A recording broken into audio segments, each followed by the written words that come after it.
Hi friends, welcome back to my channel Manu's aroma diary. Hi friends, మీరంతా ఎలా ఉన్నారు? నేను కూడా బానే ఉన్నా, కానీ నా కడుపే బాలేదు, ఉబ్బరంగా ఉంది. ఏమైంది టింకు, అంతా ఓకేనా? ఏమోకేనో ఏమో చెఫ్, చేపల పులుసు బాగుందని ఎక్కువగా తినేసానా, ఇప్పుడేమో కడుపులో అన్కంఫర్ట్ గా ఉంది. అయ్యో, మరెలా? ఈరోజు ఉపవాసం ఏమైనా ఉంటావా? లేదు చెఫ్, ఫాస్టింగ్ ఉండడం కష్టమే, కానీ ఏదైనా లైట్ గా టేస్టీగా తినాలని ఉంది చెఫ్. ఓకే, మీకు ఈరోజు నేను సాంబార్ రైస్ చేస్తాను.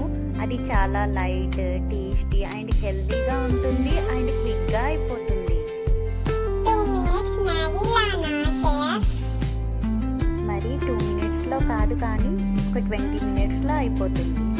ఓకే ఫ్రెండ్స్, మీరు కూడా చూసి చక్కగా నేర్చుకోండి ఫ్రెండ్స్. ఓకే, ప్రాసెస్లోకి వెళ్ళిపోదాం.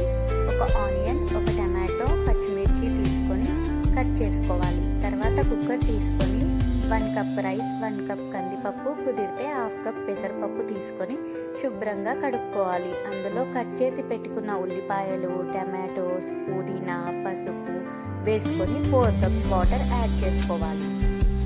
3 విజిల్స్ వచ్చే వరకు కుక్ చేసుకోవాలి. ఆ తర్వాత వాటర్ కొద్దిగా యాడ్ చేసి కలుపుకోవాలి. ఇప్పుడు కారం, ఉప్పు, ధనియా పౌడర్, చింతపండు రసం వేసుకొని లో ఫ్లేమ్లో కుక్ చేసుకోవాలి. ప్యాన్లో ఆయిల్ వేసి జీలకర్ర, ఆవాలు, మిరియాలు, పచ్చిమిర్చి, ఇంగువ, అల్లం వెల్లుల్లి పేస్ట్ వేసుకొని రైస్లో తాలింపు వేయాలి. అంతే, యమ్మీ సాంబార్ రైస్ రెడీ. వావ్, చాలా బాగుంది. Thank you chef. ఫ్రెండ్స్, మీరు కూడా ఇలా